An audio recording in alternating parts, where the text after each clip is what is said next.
আসসালামু আলাইকুম। শুনছেন সংবাদ শিরোনাম। আশুগঞ্জের জমি নিয়ে বিরোধের জেরে জোরপূর্বক গাছ কেটে নেয়ার অভিযোগ। এখন শুনবেন বিস্তারিত।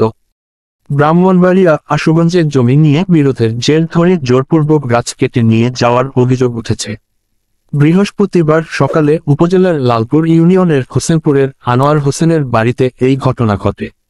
অভিযুক্তরা হলো একই এলাকার জরু মিয়ার ছেলে কাশেম মিয়া, আব্দুর রশিদ ফকিরের ছেলে আতাউর রহমান, রফিক মিয়ার ছেলে রুস্তম মিয়া। ভুক্তভোগী আনোয়ার হোসেন বলেন, আমার বাবার নামে দলিলের সম্পত্তির একই দাগের 7% জমির মধ্যে 1994 সালের 9 জুন 4% জমি বিক্রি করে দেন। বাকি 3% জমি আমার বাবার ওয়ারিশ সূত্রে আমি ভোগ দখল করে আসছি। এই স্থানে 30টির মতো লোহা কাঠ গাছ লাগানো হয়েছে। ইতোমধ্যে গাছগুলো বিক্রির উপযোগী এখনো হয়নি। কিন্তু সম্প্রতি জরু মিয়ার ছেলে কাশেম মিয়া, আব্দুর রশিদ ফকিরের ছেলে আতাউর রহমান, রফিক মিয়ার ছেলে রুস্তম মিয়া আমাদের 3% জায়গা দখলের চেষ্টা শুরু করে। তারা বলতে থাকে আমার বাবা নাকি তাদের কাছে বিক্রি করে দিয়ে গেছে, কিন্তু এই জমি 7%-এর মধ্যে আমার বাবা কামাল মিয়া ও বাদুল মিয়ার কাছে 4% জায়গা বিক্রি করেছে। বাকি 3% আমরা ভোগ দখল করে আছি। এই জায়গা দলিল দখল খারিজকৃত ও 2029 সাল পর্যন্ত খাজনাও আমি পরিশোধ করেছি।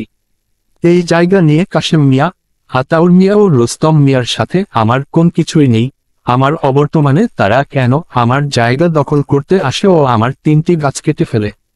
আমাদের সাথে তারা জোরপূর্বক জায়গাটি দখল করার চেষ্টা করছে। বিষয়টি মীমাংসার জন্য লালপুর ইউনিয়ন পরিষদের ভারপ্রাপ্ত চেয়ারম্যান কামাল উদ্দিন মেম্বার উদ্যোগ নিয়েছেন। এরই মধ্যে একদিন তিনি মীমাংসা করার জন্য সালিশে বসেছেন, আবারও বসে মীমাংসা করার জন্য উদ্যোগ নেবেন। এরই মধ্যে আজ বৃহস্পতিবার সকালে আমি বাড়িতে না থাকায় আমার অনুপস্থিতিতে জোরপূর্বক জায়গাটি দখলে নিতে নোয়াগাঁও গ্রামের কাঠুরিয়া আল কাশেম মিয়া, সালাম মিয়া, বাবুল মিয়াকে ভাড়া করে নিয়ে এসে গাছগুলো কাটা শুরু করে। আমার পরিবারের সদস্যরা তাদের গাছ কাটতে বাধা দিলে তাদের কথা না শুনে গাছ কাটতে থাকে। এক পর্যায়ে আমার আম্মা রুস্তমকে জিজ্ঞেস করে, তোরা কার কথায় গাছ কাটতে এসেছিস? তখন রুস্তম বলে, চৌধুরী পাঠিয়েছে। এক পর্যায়ে বিষয়টি সেনাবাহিনীকে জানালে সেনাবাহিনীর সদস্যরা তাদের গাছ কাটতে বাধা দেন এবং ভারপ্রাপ্ত চেয়ারম্যান কামাল উদ্দিন মেম্বার গ্রাম পুলিশ পাঠিয়ে গাছ কাটা বন্ধের জন্য নির্দেশ দিলে এই সন্ত্রাসী চক্রটি গাছ কাটা বন্ধ করে।